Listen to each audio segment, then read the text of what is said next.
Hello, this is Tim from Two Blokes from Blighty, and before we get into today's episode, we're going to hear a message from our friends over at Gaming Views. Take it away, Dans.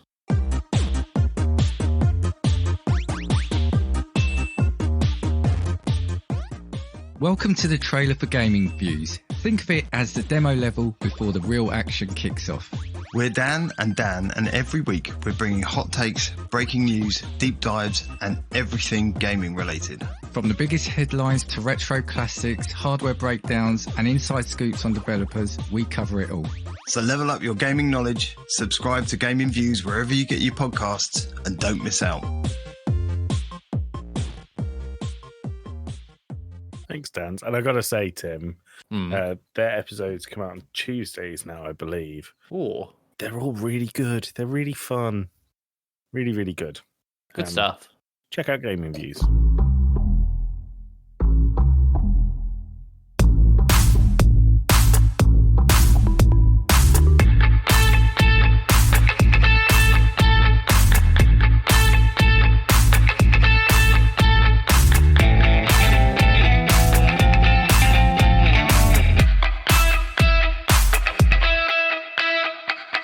Forgot the lyrics that I was going to say.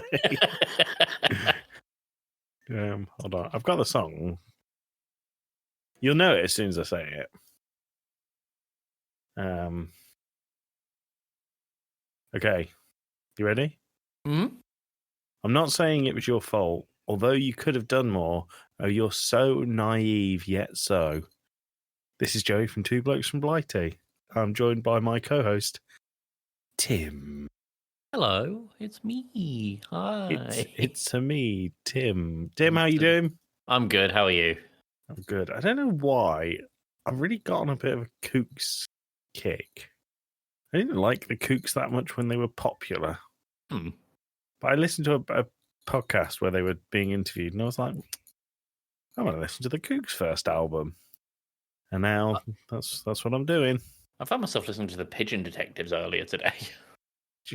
What was their big song? Oh, pass. I had it on one of the, the Spotify. This is the Foo Fighters thing. The Pigeon. Yeah, the Pigeon Detectives are as big as the Foo Fighters.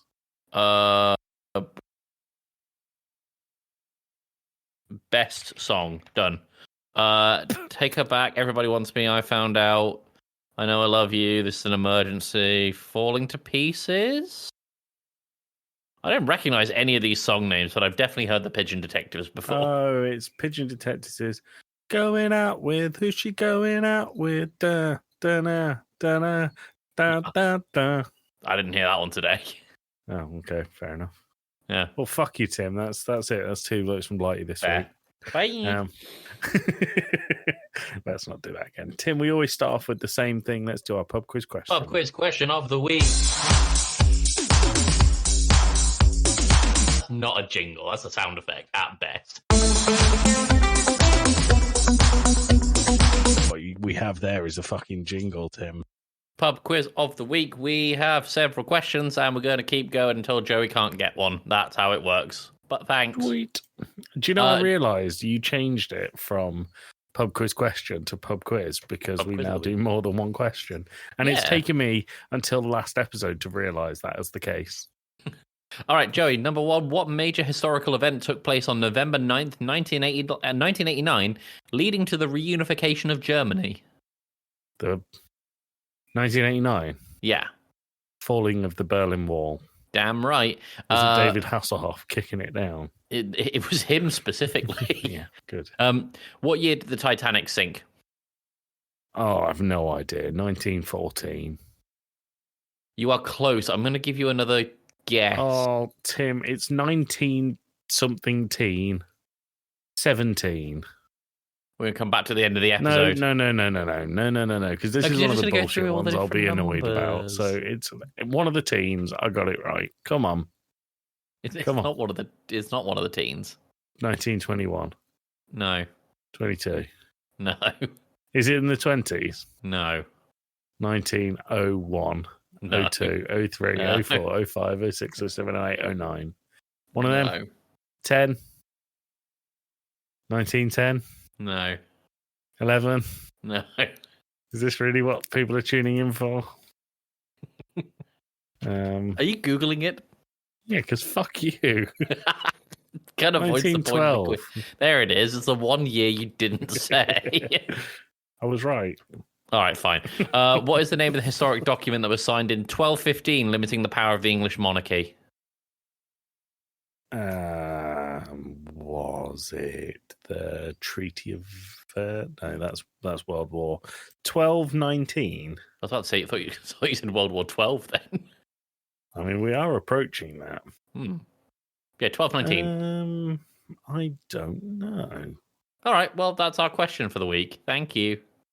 Okay, cool. Great. Will I know this one? You'll have heard of it, for sure. Okay, cool. Fair enough. Tim, we have done the last few episodes and gotten about 10 minutes in before I realised that we haven't done our day of the week. So, no need to stall because we've sorted out our soundboard. What day of the week is this coming out on, Tim? Oh, it's Wednesday. Tim and Joey talking loud. Holidays that make them proud. Calendar check every week. Which day holds the peak? Valentine's is on a visit. Christmas Eve sometimes hits it. New Year's Eve can be found smiling on a Wednesday round. It is Wednesday, my dudes. Time to shake the mood. Celebrate whatever's there. Make the middle week a fair. Oh, I love that jingle. It's so good. Tim, we've got a few days for you. You will notice a theme eventually. We'll start off easy. National Flip-Flop Day. Sure, okay. How do you feel about flip-flops? Hate them, but they are a necessary evil. Why do you hate them? Because they just slap the bottom of your feet. Just get sandals. They're objectively better. Okay, well, let's. I mean, for some reason, the Wednesday after Memorial Day is National Flip-Flop Day. Jesus Christ. So, yeah, that's really weird. Why would That's they bizarre. specify that? National Brisket Day. Do you like brisket? Do you? I love barbecue. Okay. What makes brisket, Tim? I mean, if you got good brisket, it like just falls apart in your mouth and it's beautiful. That's not what I'm asking, though. What is brisket? Oh, it's a cut of meat. Okay. Well, fuck you. I've said that about 4 times. I'm really sorry, Tim. I think I'm in a confrontational mood. National Hamburger Day. All right. Yeah. Yeah, all right. Okay. National Senior Health and Fitness Day. Nah. That's us now, Tim. Nah. We're seniors. What's that thing in The Simpsons where it's like, I was young and hip and it'll happen to you? That's been me for about 10 years. I wore an onion on my belt, which was the style at the time. Have you seen the thing that Club Penguin have for their age system? No. So on Club Penguin, which I think is dead now. It's dead now, yeah. They had a screen where you had to input your age. I found the image. I'm going to send it to you now. I want you to walk me through what you see here. Hold on, what is this? Oh, what is? Why are they? No. From the start. All right, so it says please select your age. 8 and under, and it's got a penguin on a swing. 9 and 12, it's got a penguin going down a hill on a rubber ring. 13 to 17, it's got a penguin ice skating, and then 18 and older is a penguin with a walking stick, hunched over and dying. That's us. That's so unfair. So Have you seen there was a speedrun category for how fast you could get banned from Club Penguin? I have seen that. Excuse me. I don't know what the record is. Oh, pass. I don't know. It's just very funny that it involves parent verification. Speedrun.com. Yep. Thin ice. I'm assuming that's ban. I think so, but it doesn't actually say. If you click the rules, it'll tell you. Show the rules. Yeah. I'll do it.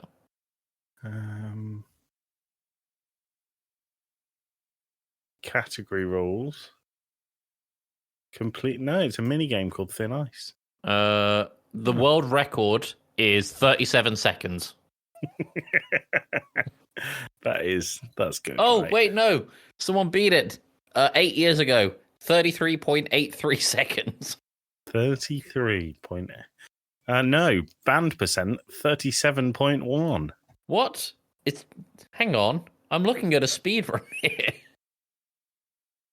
I'm looking at it here, and that includes signing up.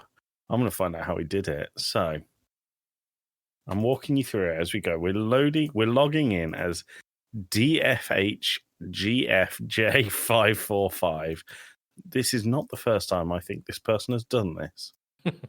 So it's loading. We're loading. We're 35 seconds in. What have you found? Before he's even met with the screen that says, hello and welcome to Club Penguin, he has written the word fuck in the chat. And by the time the penguin comes in and says, hello, welcome to Club Penguin, it says, oops, you used a rude or inappropriate word. If you break a Club Penguin rule again, you'll be banned. And then, He did it before again. that screen has even gone away, he's been banned for 24 hours. on that post that I found that's banned from Club Penguin speedrun, 33.83 seconds. There is a thing that says March 29th update. A fully formed penguin stands in the center of town. It screams for 30 frames before vanishing. Jesus. Oh my god. That is funny. And then the final one is National Beef Burger Day.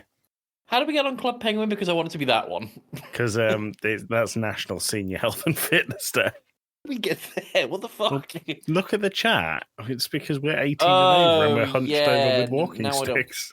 I don't want that to be the day now. Yeah. What was the last one again? Beef Burger Day. So we have Hamburger Day and Beef Burger Day. Yeah, and Brisket Day. I'm going to say Hamburger Day.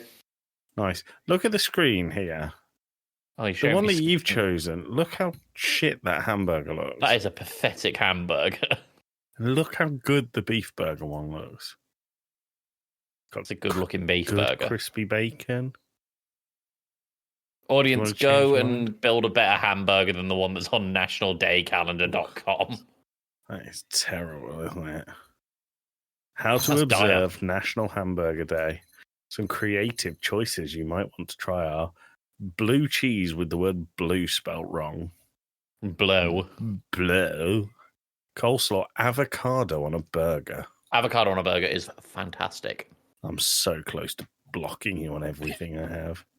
Fried egg. I'm all about that. 100%. Barbecue and peanut butter. Drop the peanut butter. I'm good. Mac and cheese. Yep, absolutely. Very good. Told my Texas mac and cheese story on here, haven't I? Maybe, I don't know. It's told me a lot of stories. When I was a vegetarian living in Texas, we got wrapped up on a film set once, and everyone there ate meat. So we went to a Texas steakhouse, and I went in and said, "What have you got that's not meat?" And they gave me a little cup of macaroni and cheese about this big, clearly meant for dips, and a pint of potato salad. Nice. I hate potato salad. I hated a pint of potato salad. I actually really like potato salad now anyway. Have we ever revealed? So how long were you vegetarian for? Oh, a very long time. 13, 14 years? Something like Maybe that, a bit more than that. It might have even been more, yeah. Why did you decide to be vegetarian, Tim? I thought I was going to catch foot and mouth disease, so I was like, nope. I remember the day that you decided because our grandma, God rest her soul, called up Mum in her very Irish accent and was like, "He's telling me he's not eating meat." And Mum was like, "Yeah, he's not eating meat." And she just argued with Mum for ages. Hours. That day, from that day on, every single meal you had with Grandma, she wanted you to have your protein. So you had a fried egg on top. It got to the point that we'd go out to dinner and she would ask the chef for a fried egg on my food. Not ask the waiter. She would go and ask the chef. Yeah. She was one of a kind, that lady. God rest her soul. God rest her soul. And then, Tim, why did you stop being vegetarian? I was sat at our mum's house at Christmas and she had some chicken and I wanted some. Can I tell you what I think you stopped being vegetarian? Why? So you stopped being vegetarian when you moved in with our older brother, who eats a lot of meat. And I don't think you wanted to cook for yourself. No, I was just sat at mum's and I was just like, can I have some of that? And I just ate some and that was it. That's quite sad. Eh, I think it's you've what it made is. up for it in the time that you've not been Oh my god, look at my stomach. Of course I have. No, but I mean, like the animals that you've desecrated. If it's on the road, it's mine. Basically, Oh. it's basically ready for a griddle. Living or otherwise. It's, I saw a very flattened badger on the way home to work today. That's quite sad. Yeah. I'm always amazed at how many flattened animals you see driving just from point A to point B. The saddest one, there's a big traffic island not too far from my Make it house. sound like this is the same animal every single day. Different. Well, it was there for a few days, but there was an otter in the road. Oh no! Not like a little otter. It's like, oh no. How do you know it wasn't a ferret? Too thick, I imagine. Thick as in 2 C's. Yeah. It's got booty. Yeah. Well, it did until it got squashed out of it. Well, that's the problem. Yeah. Tim, where do you want to go next? I have 2 possible weird histories. You can pick from one of them if you want. Let's do them separate. That'd be fun.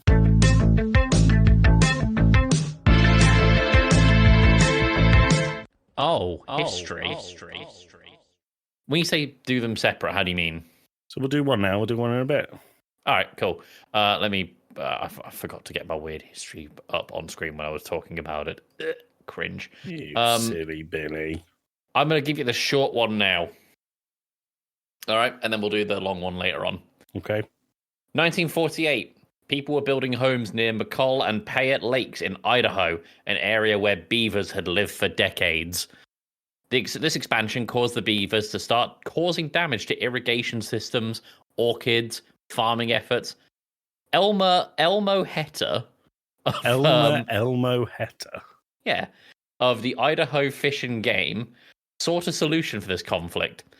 Hetter identified the Chamberlain Basin about 190 miles southeast, a suitable area for beavers, noting beaver-friendly topography, streams, and water, and its isolation from people with literally 0 roads leading to it. Nice. Transplanted beavers were also known to do good in areas, establishing new colonies, multiplying, providing environmental services such as storing water and improving habitats for other animals and plants, and also preventing things like flash floods.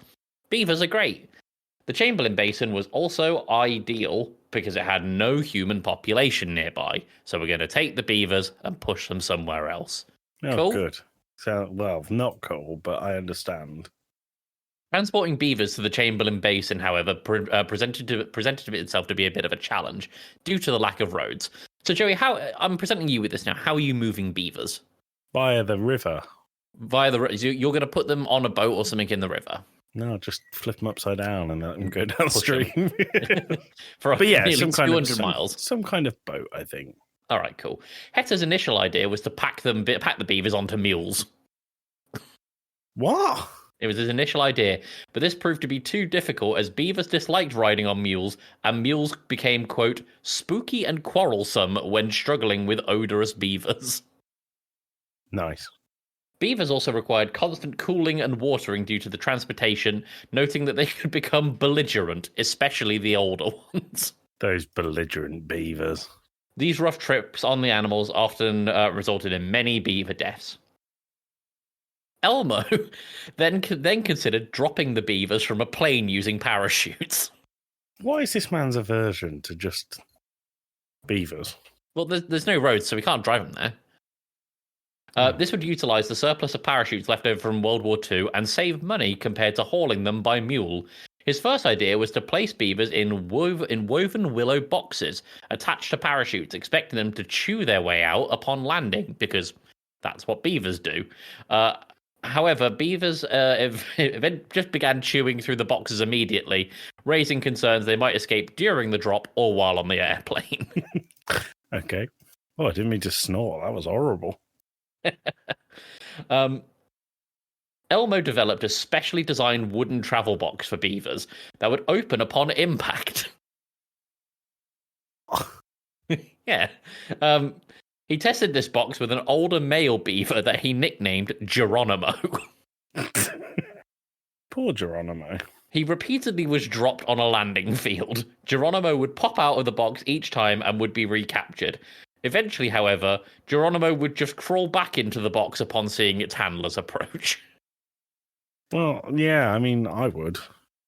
After sufficient testing, Elmo commenced Operation Beaver Drop. Geronimo was heavily rewarded for being the first beaver to be tested on in this manner, because he was dropped into Chamberlain Basin with 3 other female beavers. Hey, good, Geronimo. In total, 76 beavers were parachuted into the basin, specifically targeting open meadows and streams. The project was considered a success, as 75 of the 76 beavers thrived in the beaver colony. One beaver, however, did not, because its box opened midair, and it either jumped or fell out of the box when it was about 75 meters from the ground. Poor beaver. This A year later, this episode's been quite flat animal heavy. A year later, the transplanted beavers had built dams and houses. According to Elmo's post-drop report, the project resulted in savings in man-hours and reduced animal mortality, with beavers being healthier and in better condition and establishing better colonies. Beaver ancestors are now believed to be, the descendants rather, are now believed to be living well in the basin, and the parachutes are even still present in the area. The habitat created a large part of a protected roadless forest in the lower. It's the largest protected forest, rather, in the lower 48 states. And such an operation is highly unlikely to happen again today. And current homeowners are encouraged to coexist with beavers rather than drop them out of planes. Such operations are unlikely to happen today, mainly because this one involved dropping beavers from a fucking aeroplane. Yeah, and relying on a beaver-proof box to open upon impact. Shocking, that is. That's terrible. That's Operation Beaver Drop. Do you know what? It's a good one. Stick on the good list, Tim. Yeah, it's going on the success list. I have to apologise. You might see a light flashing in my room. Being the ever professional that I am, Tim, I have the Europa League final on the second monitor. So okay. Tottenham versus Manchester United is in full swing. So I do apologise. Tottenham. Oh. Which we love because lovely Dan is a Tottenham fan. Oh. And if they win, they get good competition next season. That's exciting. Yeah, it'd be good for them. Yeah. They haven't won a major trophy in a long time, and it's become a bit of a poking stick to laugh at them. Is that a saying? Sure. It's become a stick to laugh at. It's become a stick to beat them with. Oh, and look at the branch. look at the Tottenhams. They are very successful, but they haven't got a big chunk. Very successful, but no big chunk of metal to swing above their heads. And if it keeps going like this tonight, they will get that big chunk of metal to swing above their heads. Yeah. So good for them. Joey, you've written that someone fell asleep on your car. Speaking of Spurs, last Friday I was in the office and I'd parked in Birmingham City Centre. Yep. Where I work. Not where I live, where I work. Mm-hmm. That one's for Alex. Not where I live, where I work. And I was doing that because I was going to the Villa versus Tottenham Hotspur game after work. Who won? Villa. Hey. But we don't have a big piece of metal to swing above our heads, so Tottenham are the real winners here.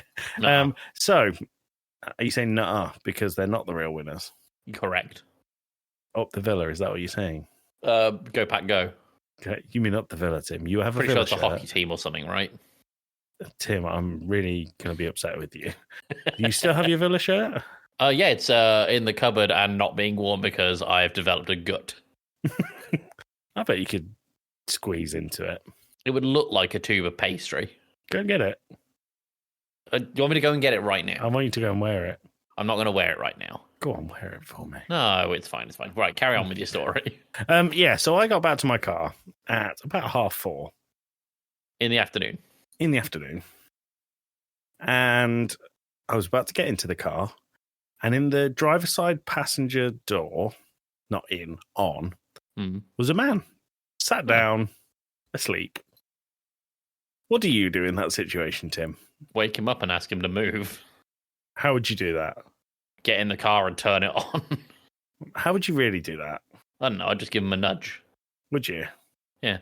I went, "Hey, mate, are you all right?" And he went, "Yeah." And I was like, "Are you sure?" "Yeah."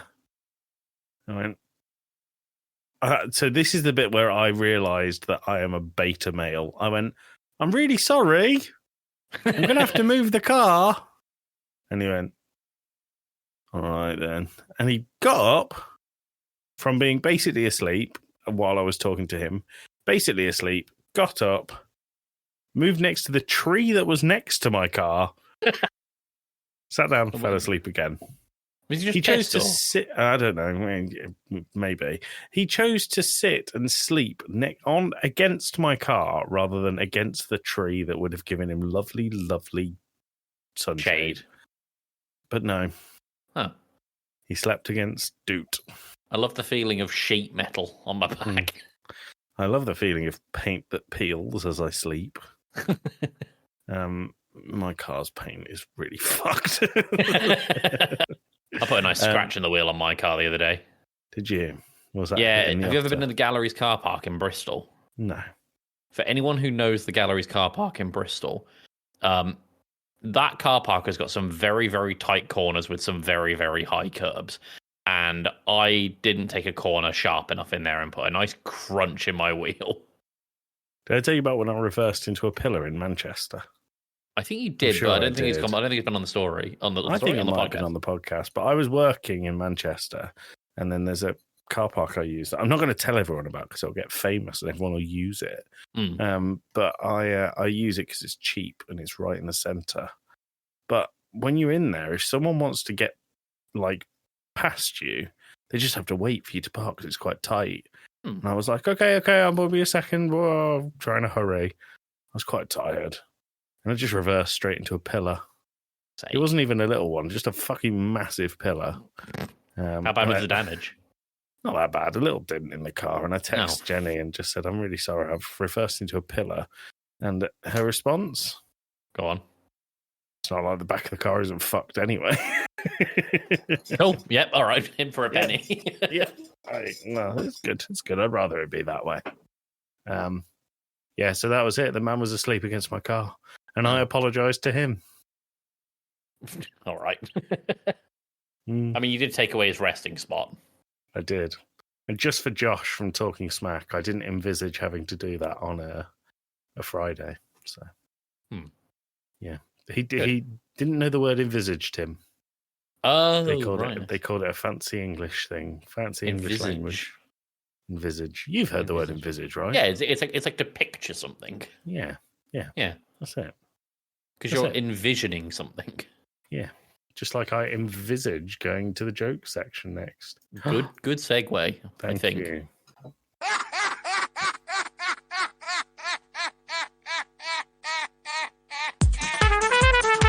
That's pretty funny, to be fair. That joke was weak.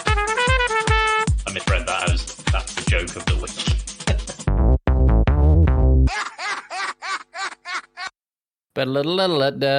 So this is our joke of the week section where Tim and I will tell each other some frankly hilarious jokes in the hope to make the other one laugh. Now, the twist of this section is it can only go on as long as one of us doesn't laugh. So one of us laughs, the section's over, and that joke is deemed the joke of the week. Tim, I know you have your book. What inappropriate section has it turned to this week? It's turned to housework. God, I'm really looking forward to these japes. Can I just ask? They're all kind of terrible. Since you've had the joke book, how many sections have you won? None. None, yeah. Okay, over to you. Have to carry on in that same fashion. Oh, am I going first? Yeah. Okay. All right. That's what over to you means. I didn't hear you. I wouldn't say the hotel room that I'm staying in was damp, but I found a goldfish in the mousetrap. We're off to a banger here. Do you mark them off on the page when you've told them? Yeah. What do you call funny mountains? Go on. Hill areas. That nearly got me. Won't lie. It's good, isn't it? It's good. That's a good one. That is a really good one. Okay. What's the difference between a pregnant woman and a light bulb? A light bulb doesn't give birth to a baby. Got him. You can't unscrew a light bulb. No? Cool. nearly got a laugh out of me because of the awkward silence at the end. A man showed up for a duel, armed only with a pen and paper. He then proceeded to draw his weapon. Oh, I see. Good, innit? I got a dog recently, and we've called him Egypt because he leaves a little pyramid in every room. Yeah, poo joke. Yep. T-shirt is actually short for Tyrannosaurus shirt because of the small arms. Yep, there it is.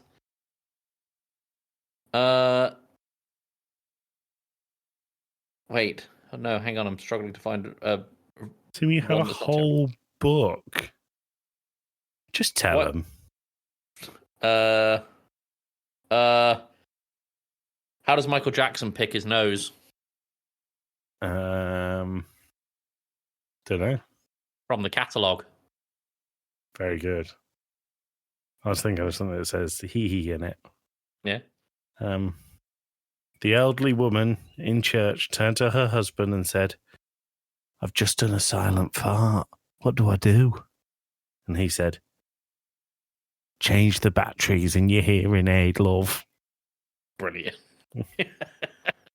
Was that your joke? That was it. That's the one. Oh, wow. There you go. I nearly played the Wednesday jingle.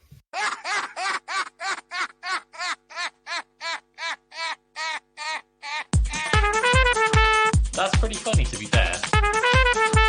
That joke was weak. I misread that as that's the joke of the week.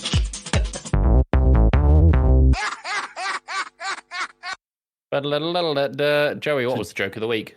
Joke of the week is the elderly woman in church turned to her husband and said, "I've just done a silent fart. What do I do?" And he said, "Change the batteries in your hearing aid, love."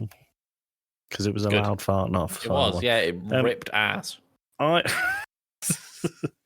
got so many saved in here, but I keep adding to them, so I don't actually get through as many as I think. Can I tell you a good one? Go on. Someone ripped the 5th month out of my calendar. I'm completely dismayed. That's clever. It's good, isn't it? That's a calendar pun. I always say out loud, there's never enough calendar-based jokes in the world. That's what I say. Those are my words. What's happened? Are you doing another joke? No, it's not another joke. I'm being serious. Oh, okay. Totally serious. Sure. There's not enough calendar jokes in the world, I guess. Yeah, there you go. Tickets, please.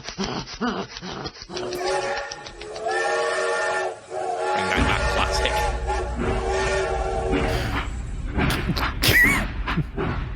Yeah. Keep that in or don't. I don't mind. I just saw it and thought it'd be funny. All right, fair enough.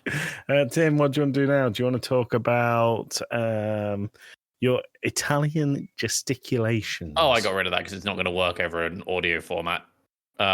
Basically, I was talking to an Italian friend of mine, and he said, "Shut the fuck up, Tim." shut the fuck in your face. And that's where the Italian gesticulation came in. Yeah. You all listen, without telling the audience what hand symbol you just made while saying that, they all know what hand gesture you made while saying it. It's a bit of that. But what I didn't realise is there's actually a system for Italian gesticulation. Like, they all mean something. And which one means shut the fuck up in your face? Well, the kind of stereotypical pinched hands thing is apparently emblematic of what do you want. Okay. One that was really good, which was like, let's wrap this up, or hurry up. It's basically just having your index finger out and just making a little circle. I like it. It's like sign language on the go, isn't it? A little bit. Like they have, one hand, fingers pinched into the mouth and it kind of explodes out like, wow, that's delicious. And if you do it with both hands, it's perfect. Well, that's why it's chef's kiss, isn't it? And it's like chef's kiss. Can I ask, if I said to you, Tim, if you signed up for Club Penguin, you'd be known as a geriatric. What would your hand gesture be? I would imitate gripping a walking stick. And that's in line with the Italians, is it? it's in line with me being 18, according to Club Penguin. I think if you were signing up to Club Penguin in that bracket, I'd just call you a paedophile, to be honest. And then I'd do the little index finger to the thing. Come on, wrap it up. Yeah, and then they go, forget about it. But there's also like apparently if you cup your chin with your hand and then kind of flick away, that's like I don't give a shit. It's like that's why in Friends, when Joey says "Fafa Napoli," he goes like that. Yeah, and it means, what does "Fafa Napoli" mean? Don't know. Literally means go to Naples. Oh, but the Italians use it in a way that means go to hell. Interesting. So yeah, Fafa Napoli. It's my my only Italian I know. Sorry, Dan. I know buongiorno and bene. Anything else? Grazie. Keep going. Ciao. I know how to order a coffee. I do know that. Go on then. Scusa, una latte con what is it? This is una where latte go. con zucchero con no, una caffè con latte con zucchero. This is where they go, are you English? Would you like me to speak English? Payne had an experience with that when she was in Spain many years ago, where she was like, I'm going to learn some Spanish phrases. She tried using them in a restaurant. They were like, do you want the English menu? I did exactly the same thing in Berlin. I spent weeks thinking, I'm just going to pick up some basic German phrases.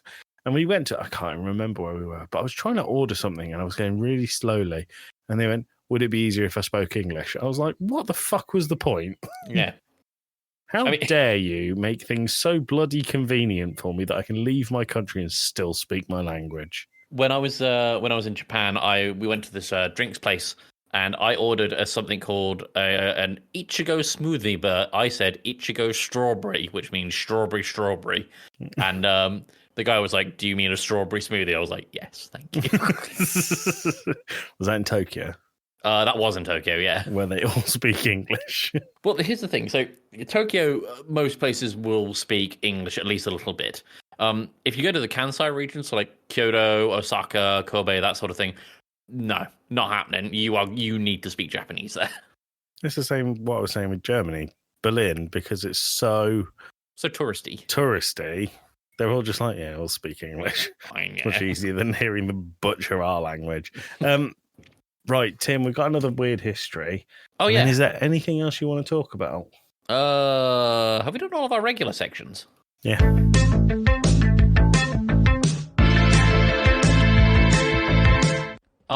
History. Show some fucking respect. That's a big theme of this week What in weird respect? history. Elizabeth McGee was born in... Wait. I have to ask, is it respect or is it Phil Neville? It's not Phil Neville. It is respect.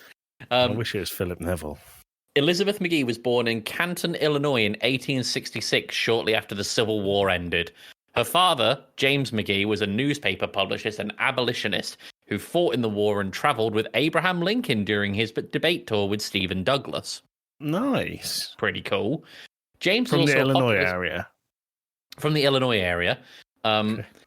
James is also a popular speaker and ran for office on an anti-monopoly platform, although he lost. Well, it's easy to lose a game of Monopoly. Well, yeah. His family faced hard times when Elizabeth was 13 and she left school to work and help support them. James introduced Elizabeth to Henry George's book, Poverty and Progress. George's beliefs, then known as Georgism, proposed that people should Georgism? Georgism. Okay. That's now what he calls... I'm not going to say. I think nowadays it's called Geoism. I was going to make a jaw-jism joke. Jism, got it. Like jaw, like on the face. Yeah, got it. Cool. Yeah, like, jizzing on a face. Thank you. Georgism proposed that people should own what they create, but not the land. But the land belonged to everyone, and that no one should profit from owning land. Wear it on their face. Yep, great. That's what Georgism is. Good. Since many people already own land, George proposed that a single tax on idle landowners to encourage a responsible use of land. Poverty and Progress was incredibly popular, outselling all books except the Bible in the 1890s. So, Okay, that's pretty very widespread impressive. idea. Around the 1800s, though, Elizabeth's family moved to Washington, D.C., where her father worked for the government, and Elizabeth traveled in high political circles. She got a job as a stenographer in the dead letter office, Okay. where undeliverable letters were processed. Most dead letter clerks were women hired because they were believed to be more honest and faithful than men, and also because they made a fraction of the male workers' wages. I mean, I imagine that the latter is probably more to do with it than the former. Yeah. Elizabeth was also very creative. She wrote poetry, short stories. She performed as a comedic actress at night. She saved enough money to buy her own home in the DC suburb, which was unusual for a woman at the time.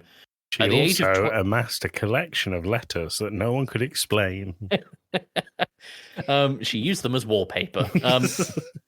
At the age of 26, she received a patent for an invention that made typewriting easier. At the time, so at a time where less than 1% of patents were given to women. Nice. So, very impressive woman. Yeah, Very, very impressive. Her father died, and Elizabeth read Mary McLean's autobiography, which advocated for women's liberation, and she was deeply moved. She began teaching classes about Georgism and wanted to spread the word to more people, recognizing the growing popularity of board games. Not jizzing, Joey, with your hand gestures. She was recognizing the growing popularity of board games and started to develop a board game to promote Georgism. Is this a popular game? We're going to know what it is. You are going to know what this is. Okay. In 1903, she applied for a patent for a game that she called the Landlord's Game. The game was described as a practical demonstration. It's Monopoly, isn't it? It is Monopoly. That's cool. The game was described as a practical demonstration of the current land grabbing and its consequences, and she was granted a US patent for the game in January 1904. Wow. Neat. Well done. Elizabeth also held strong opinions about societal norms and was outspoken against the idea that women were only meant to marry. So, big fight for women's rights. Also great. Big fan of Elizabeth so far. What horrendous thing is she going to do in line with the weird history? As is the way with weird history. And then one day she decided she'd beat all of the children she could find to death with a frying pan. Wow. What a quirky lady. She did have a patent, though. So. She's very impressive. She wrote a sarcastic fake ad mocking marriage, which caused a sensation and was published nationwide, highlighting the difficult circumstances women faced.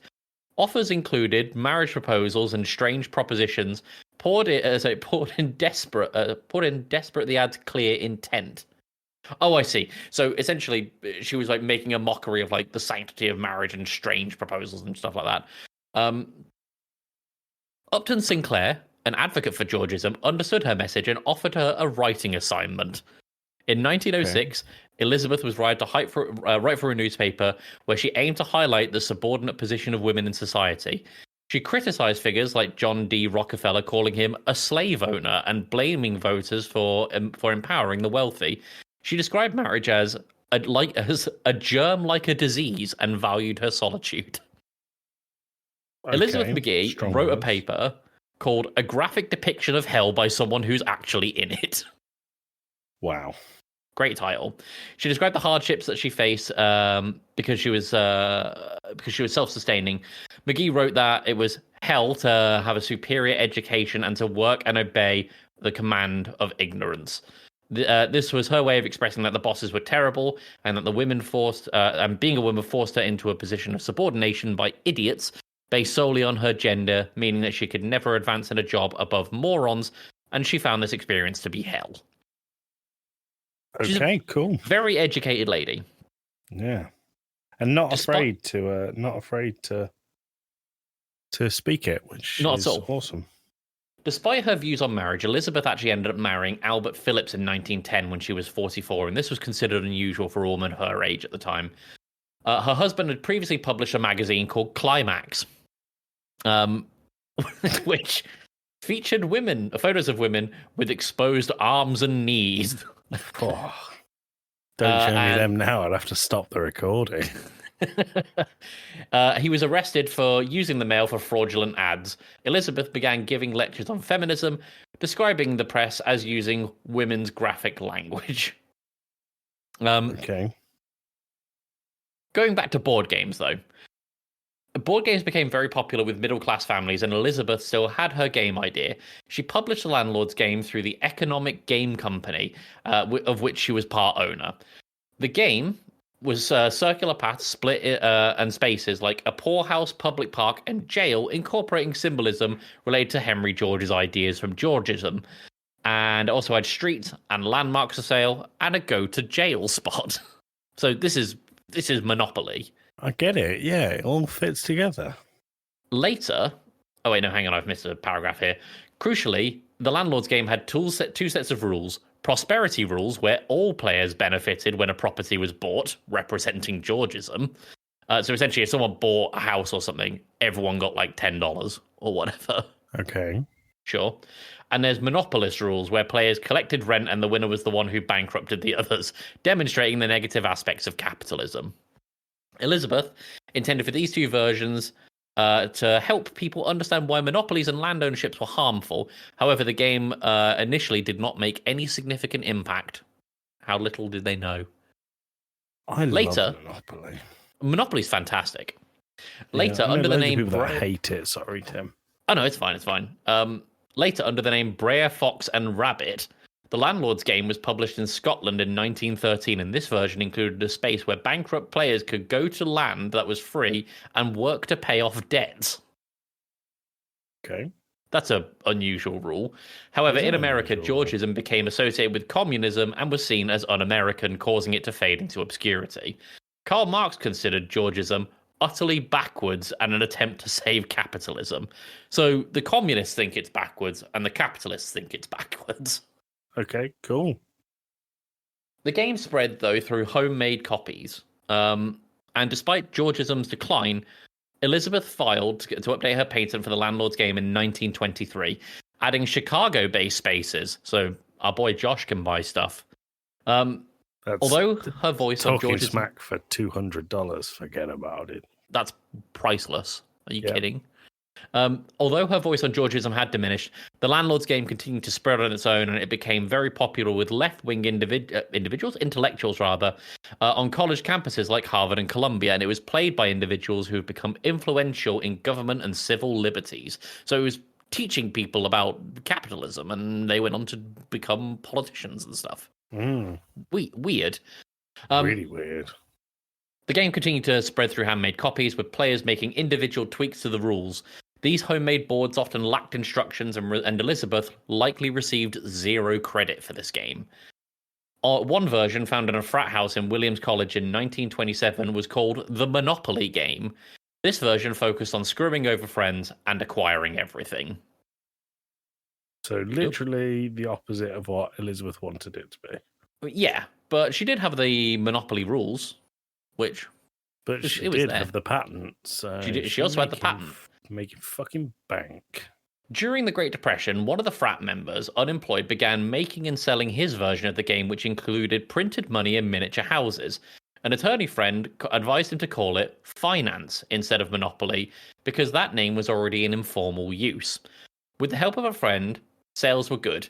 A teacher in Indianapolis made a version and brought it to Atlantic City, introducing it to Quakers, who made their own copies and changed the street names to reflect local properties and colours, and adding colours and chants and community chest, and just the rules are getting more and more fleshed out. Yeah. A Quaker couple from Philadelphia played the game and made their own copy, which they then introduced to the Darrows, who were not Quakers. The Darrows are a family, by the way.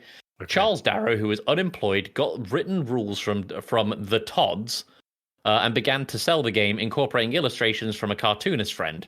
The Georgism symbols were removed, and the game appeared completely pro-capitalist. Cool. So it's just flipped at this stage. What year is this, sorry? This would have been around the 1930s, I think.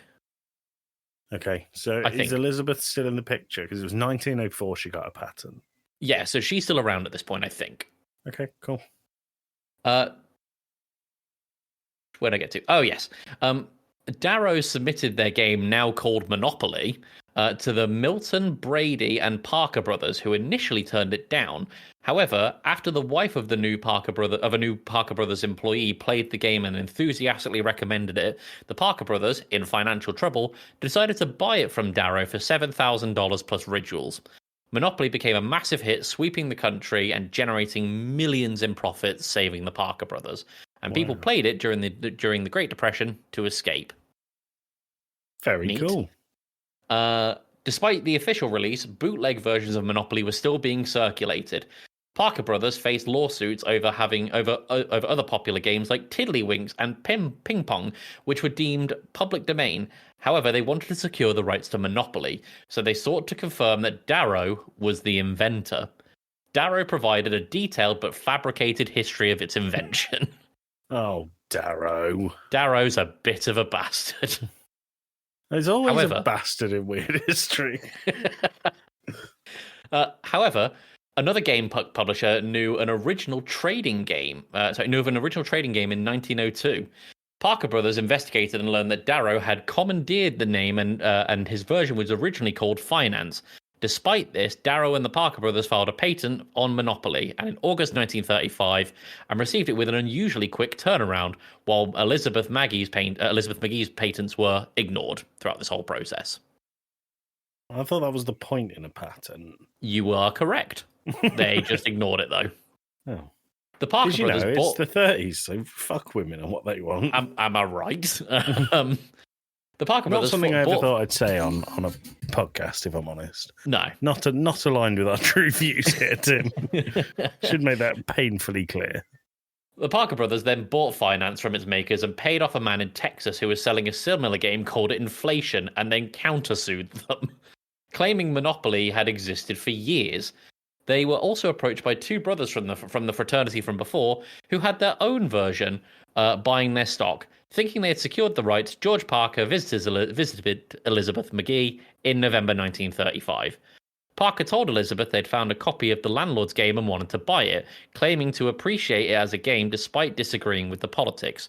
Elizabeth, eager to spread Georgism, believed that they would release her version and agreed to sell the patent to the other games for $500 with no residuals. Oh, Elizabeth.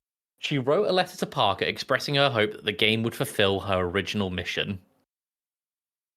The Parker brothers didn't. No, it did not. The Parker brothers did make Elizabeth's Landlord Game, even sending her a prototype, but gave it no publicity, and so it faded into obscurity and was eventually discontinued. They also did the same thing with two other games they bought from her. Elizabeth was shocked to see Monopoly on the market, with Charles Darrow claiming to be the inventor. She was upset that the anti-capitalist message of her game was completely lost at this stage. Well, it wasn't lost. It was completely flipped on its head. Elizabeth reached out to newspapers and articles that were publishing acknowledgement of her invention of a version of Monopoly, but attributed the popular success to Charles Darrow. The Parker brothers realized Elizabeth posed a problem, but after these articles, she largely faded from the public eye. She continued to push her beliefs and ran Georgism classes from her home. Meanwhile, the frat guy who bought the game to Indianapolis saw a story about Charles Darrow in Time magazine and wrote a letter to the editor. But nothing came of it. The Quakers in Atlantic City also knew the idea was stolen, but they did not sue because of their religious beliefs and the feeling that no one truly owned the game at this point. Oh. Charles Darrow became a celebrity known as the inventor of Monopoly and was the first millionaire game designer despite not inventing the game. He remained in the press. He remained in the press until his death in 1967. In 1973, though, San Francisco State University professor Ralph Ansbach created a game called Anti-Monopoly, believing Monopoly promoted the idea that monopolies were good. The Parker brothers sued him to shut down Anti-Monopoly in 1974, but Ralph realized that if he could prove Monopoly existed before the Parker brothers' patent, he could save his own patent. Oh, this is the rocket belt all over again. It's not as long as that. Except for this is successful. Ralph's research uncovered Elizabeth McGee and her patents for the Landlord's Game.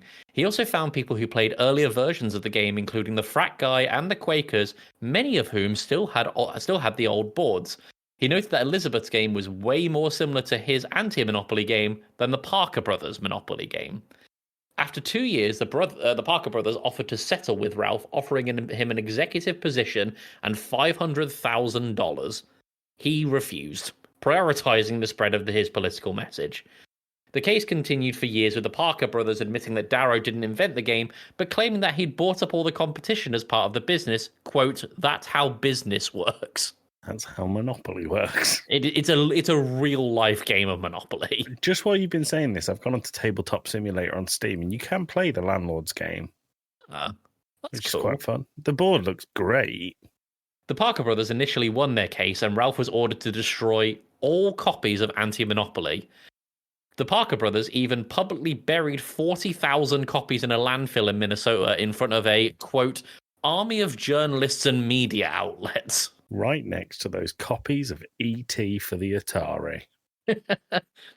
Ralph was heavily in debt, his marriage was falling apart, but he still chose to press on and appeal the decision.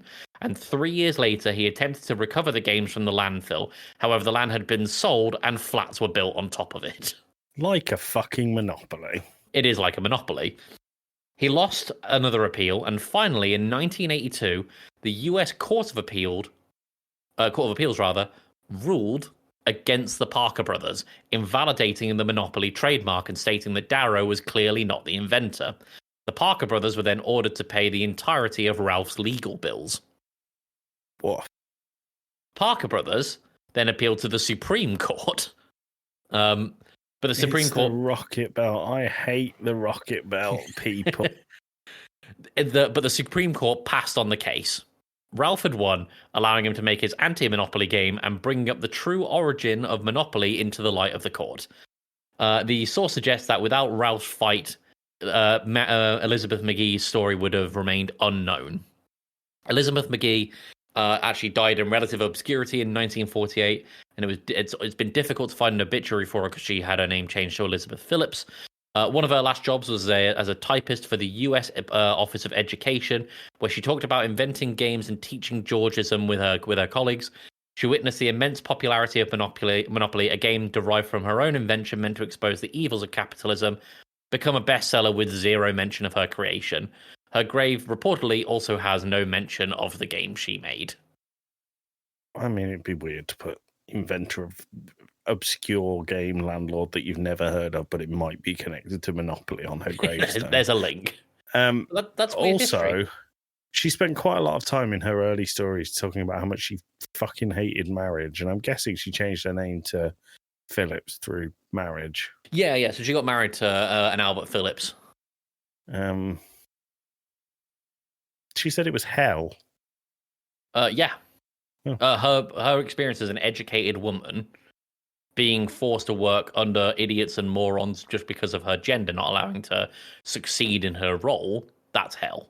Oh, okay. Okay, that makes sense. Good story, Tim. I enjoyed that. Elizabeth McGee, absolute champion. Aside from your business decisions, stop doing them. I mean, she definitely has stopped doing them. That's true.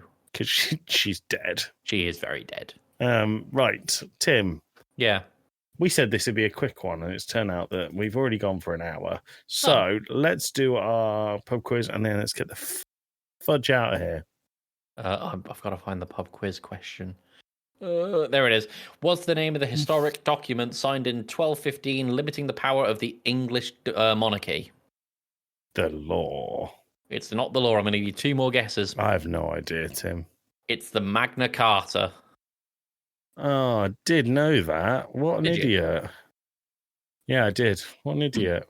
Nah, not at all. Fucking fool. Tim, anyone you want to shout out? Let's shout out Frosty's finally got the Balatro hook, as has Chris. We love Game of the Year Balatro. I'm going to do my usual, and we've given gaming views its gaming dues and showed it some gaming shoes. Sorry? Shoes. Showed it some gaming shoes. And let it sit in the gaming pews. But now gaming I'm going to... Yeah, gaming woohoos. I'm going to shout out Josh at day of recording. T-Smack episode 200 released. Big episode. What an episode. It was really good, really funny. There was a point in it where I was listening to it walking the dog and I had to stop walking because I was laughing so hard. So Good episode. I was listening to him on my drive to work this morning. Yeah, nice one, Josh. And Tim, anything you want to say to our lovely listeners? Ain't that, you bastards? Take that, you bastards. We'll see you in a week's time. Bye.